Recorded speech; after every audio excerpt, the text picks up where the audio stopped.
Castle Walls. Donc c'est une série turque, alors réalisée par un studio qui s'appelle AI Yapim. Je sais pas si ça prononce comme ça, je suis désolé les Turcs.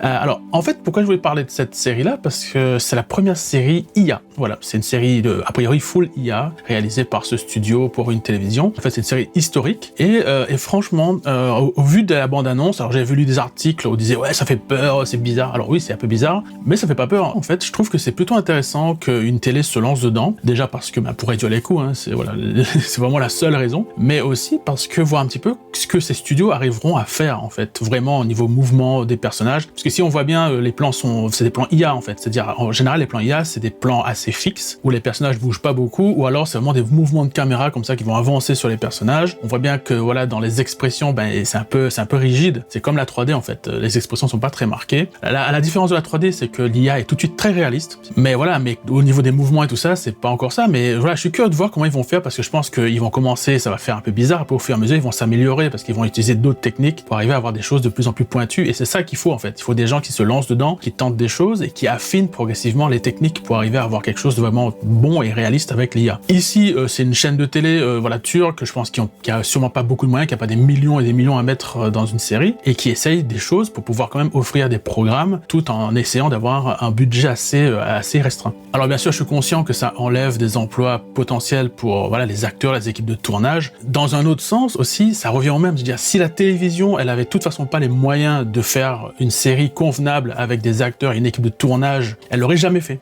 Donc autant qu'elle le fasse en IA, au moins ça fait travailler toutes les personnes qui sont en post-prod, parce que ici c'est certain qu'il y a un réalisateur, il y a sûrement un monteur, il y a sûrement des gens qui vont gérer la musique, après il y a sûrement un étalonneur aussi, puisque les IA vont pas sortir forcément des plans étalonnés pareils, donc il y a toutes ces personnes-là qui vont quand même travailler. Donc effectivement on fait un impasse sur la partie de tournage, ce qui est dommage, mais en même temps ça fait travailler toutes les personnes qui sont en post-prod, et ça vaut le coup, parce que la chaîne de télé, si elle avait de toute façon pas les moyens de faire venir une équipe de tournage, et elle fait quand même une série, elle fait travailler quand même des gens quoi. Donc c'est pour ça que ce combat, voilà, si tu utilises l'IA, tu voles forcément le travail de quelqu'un. Non, c'est pas vrai dans tous les cas, parce qu'il y a des cas où les gens n'ont de toute façon pas les moyens, donc ils n'auront pas fait. Voilà, s'ils avaient pas eu l'IA, ils auraient pas fait, donc ils auraient pas fait travailler de toute façon des artistes. Donc autant qu'ils le fassent en IA et qu'ils fassent travailler des personnes quand même, quoi. Mais voilà, je suis curieux de voir un petit peu ce que ça donne. Donc n'hésitez pas à me dire en commentaire si jamais vous trouvez ça bien ou pas bien. Voilà, si vous aussi vous pensez que forcément utiliser l'IA ça vole le travail de quelqu'un, même. Voilà, dites-le moi en commentaire et je viendrai vous répondre avec plaisir et on se retrouve dans une prochaine vidéo.